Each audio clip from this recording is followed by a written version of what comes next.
బాబాయ్ గారు ఎలక్షన్ హడావిడిలో భాగంగా తెలుగుదేశం కూడా తమ ఫస్ట్ లిస్ట్ ని అనౌన్స్ చేయడం. అటు జనసేన, టీడీపీ కలిపి 118 సీట్లు. అంటే టీడీపీకి వచ్చి 98, వాళ్ళు వచ్చి 24 సీట్లు డిక్లేర్ చేయడం జరిగింది. సో ఈ అంశాన్ని మీరు ఎట్లా చూస్తారు? చంద్రబాబు నాయుడు గారు రాజకీయంలో ఈయన తెలుగుదేశం పార్టీ దాంట్లోకి వచ్చి దాన్ని ఆయన సారథ్యంలో నడుపుతున్న తర్వాత, ఆయన రాజకీయంలోకి వచ్చిన తర్వాత ఈ 20-30 సంవత్సరాల్లో ఒక్కసారి ఇన్ని పేర్లు అనౌన్స్ చేయటం ఇదే ఫస్ట్ టైం. చంద్రబాబు నాయుడు గారు ఎప్పుడు తెలుగుదేశం గవర్నమెంట్ చివరికి ఆయన గవర్నమెంట్ నడిచేటప్పుడు కూడా ఇంత ముందర ఒక్కసారి ఇన్ని పేర్లు అనౌన్స్ చేయటం అంటే బాగా సాహసం, కానీ మంచి నిర్ణయం తీసుకున్నాడు. అందరం కూడా హర్షిస్తున్నాం దాన్ని. ప్రజలందరూ కూడా యాక్సెప్ట్ చేస్తున్నారు. అందరికంటే కూడా దీన్ని వాళ్ళ ఈ సీట్లు ఒప్పందాన్ని అనౌన్స్ చేయటం చివరికి పవన్ కళ్యాణ్ గారికి కూడా ధన్యవాదాలు తెలియపరచాల్సి వచ్చింది. ఎందుకంటే ఆయన బాగా త్యాగం చేసినట్టే పవన్ కళ్యాణ్ గారు.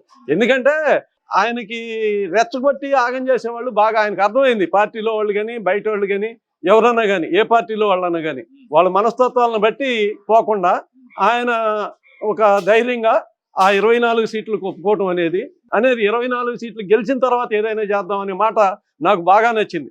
మీరు నన్ను 24 సీట్లలో 98% పైన గెలిపించి చూపింది, అప్పుడు గవర్నమెంట్లో మనం ఏదైనా సాధించుకోవచ్చు అనే మాట, అది యథార్థం పలికాడు ఆయన బాగా. అంటే సీట్లు డిక్లేర్ చేశారు, అంతా బాగానే ఉంది. కానీ ఎవరైతే సీటు ఆశించి దక్కని వాళ్ళు ఉంటారో వాళ్ళు ఈ రోజు రచ్చ చేస్తున్న పరిస్థితి తెలుగుదేశంలో కానీ జనసేనలో కానీ. దీన్ని ఎట్లా చూడాలి? అది సహజంగా ఉంటది, కానీ ఎవరు చేయగలిగేది ఏం కాదు. ఇప్పుడు ఒక సీట్ ఉంటే ఒక్కళ్ళే ఉంటారు కానీ ఇద్దరు ఉండరు కింద. మరి ఇప్పుడు ఒకవేళ ఆశించిన వాడికి ఈయనకిస్తే ఇప్పుడు ఇచ్చిన ఆయన రచ్చ చేయొచ్చు. కాబట్టి వాళ్ళ తెలివి, వాళ్ళ సర్వేలు. మరి చంద్రబాబు నాయుడు గారు అంటూ ఆయన చాలా గ్రౌండ్ వర్క్ చేశాడు. ఆయన టీముని పెట్టుకొని కానీ ఎట్లన్నా కానీ బాగా సర్వే చేసి గ్రౌండ్ వర్క్ చేసి చాలా కష్టపడి అది ఎప్పుడు చేయనంత ఆలోచన కూడా చేసి ఇచ్చినట్టుగా మా అందరికీ అనిపిస్తుంది. కానీ తప్పదు, ఉంటుంది, బాధ ఉంటుంది. కానీ ఇలా ఆయన నూజివీడి నుంచి ఆయన ముద్రపోయిన వెంకటేశ్వర గారు మరి ఇవాళ వైసీపీలో పోవటం అంటే ఆయనకున్నంత మంచి పేరుకి అది నాగా అయితే అది పత్తు అనిపిలా. ఎందుకంటే నీకు ఇక్కడ సీట్ రాలేదు, ఇప్పుడు అక్కడ బాగానే నువ్వేమన్నా మంత్రి అవుతావా? ఆడేమైనా ఇస్తారా? మీకున్న మంచితనాన్ని బాగొట్టుకున్నావు. నీకు ఆయనకి ముద్రపోయిన వెంకటేశ్వర గారికి ఒక మంచి పేరు ఉంది రాష్ట్ర వ్యాప్తంగా, పార్టీలో మంచి పేరు ఉన్న వ్యక్తి కరెక్టే, ఆయన బాధ ఉండొచ్చు. మరి ఇవాళ ఉన్న పరిస్థితుల్లో ఆడ సీటు నిన్ను మార్చాల్సి వచ్చింది. అది నువ్వు అసమర్థుడు అని కాదు, ఏమి కాదు, ఆయన సమర్థుడే, మంచి నాయకుడు, మేము అందరికీ తెలిసిన నాయకుడు. కానీ తప్పలా ఆడ పరిస్థితులను బట్టి మరి వాళ్ళ పరిస్థితులు ఏందో మనకు తెలియదు. అది దాన్ని బట్టి ఆడ సీటు మార్చాల్సి వచ్చినప్పుడు యాక్సెప్ట్ చేయాలి. కొన్నాళ్ళన్నా మౌనంగా ఉండాలి. ఇవాళ సీట్ రానంత మాత్రం నువ్వు ఎమ్మటే వైసీపీలోకి పోయావు. వైసీపీలోకి టీడీపీ నుంచి వైసీపీలోకి పోయిన వాళ్ళంతా వాళ్ళకి ఏ కర్మ పట్టింది, ఏ గతి పట్టింది నువ్వు చూస్తూనే ఉండవు. చూస్తూ ఉండి కూడా మళ్ళీ పోయి నువ్వు అక్కడ పోయి ఆయన విజయవాడ నాని గారు అక్కడికి పోయి ఆడకు పోయి ఏం చేస్తారు?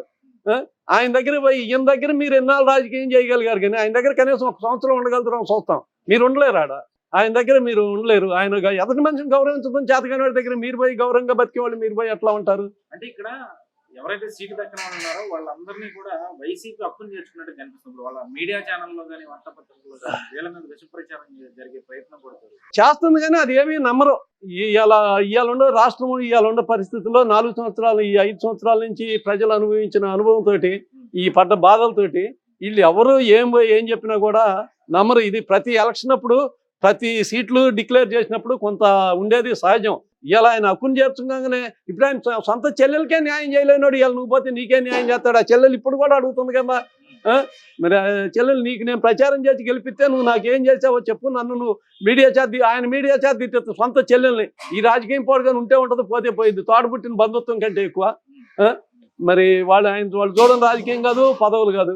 మరి సొంత చెల్లెలను కూడా వేరే వాళ్ళ చేత, పార్టీలో వేరే వాళ్ళ చేత తిట్టిస్తాం, అసభ్యంగా మాట్లాడితం చేస్తున్నాడు అంటే ఇక ఆ ముఖ్యమంత్రి, ఆయన ముఖ్యమంత్రి అనాలా ఏమనాలా? అంత దిగజారిపోయిన వాటితోటి ఆయన దగ్గర పోయి మీరేం చేస్తారు? అయితే ఇప్పుడు పవన్ కళ్యాణ్ ఏదైతే పొత్తుకు సంబంధించి సీట్లు ఆశించిన ఏదైతే 24 సీట్లు వచ్చే డిక్లేర్ చేశారో మొత్తం 40 సీట్లు అని చెప్తా ఉన్నారు. బీజేపీ పొత్తు గెలిచిన తర్వాత ఎట్లా ఉంటుంది అనేది తర్వాత. అయితే ఈ సీట్ల అంశం మీద కూడా జనసేనలోనే విభిన్నమైన అంశాలు తెర మీదకి వస్తున్నాయి. వాళ్ళకే ఈరోజు విమర్శలు చేసుకుంటున్న పరిస్థితి. దీన్ని విమర్శలు అంటే సహజంగా అయితే ఉండవు. ఇప్పుడు ఆ విమర్శలు నిన్న మన లాయర్ రజనీ గారు బాగా విశ్లేషణగా బాగా చెప్పింది. చాలా ఉందాతనంగా మాట్లాడింది ఆమె. ఇప్పుడు సీట్లు అంటే అంత ఇప్పుడు పవన్ కళ్యాణ్ గారు కూడా చెప్పారు, ఆయనే చెప్పారు స్వయంగా. మనం ఇంతకుముందు ఏం గెలిచామని, మనకి ఎన్ని సీట్లు ఇస్తే ఇప్పుడు కనీసం నన్ను కూడా గెలిపిలేకపోయారు మీరు. ఇవాళ మనం సీట్లు అడగటానికి మనం ఎట్లా అడుగుతాం? మనకి ఒక్కసారన్నా మనం గెలిచుంటే, కనీసం 10 సీట్లు గెలిచుంటే ఇంకా ఎక్కువ సీట్లు అడగటానికి అవకాశం ఉండేది. ఇవాళ మనం కాకపోతే మనం చెడగొడతానికి పనికి వస్తాం కానీ మనం బాగుపడం, అన్ని బాగుపడనీయకుండా దానికి అదే పోయినసారి జరిగింది అదేనని చెప్పి ఒప్పుకొని, మీరు పోయినసారి జరిగింది అదే కాబట్టి ఆయన తెలుసుకొని తను ముందు రాష్ట్రం బాగుండాలని చెప్పి రాష్ట్రం ఆగమైపోతుందనే సదుద్దేశంతో కలిశాడు.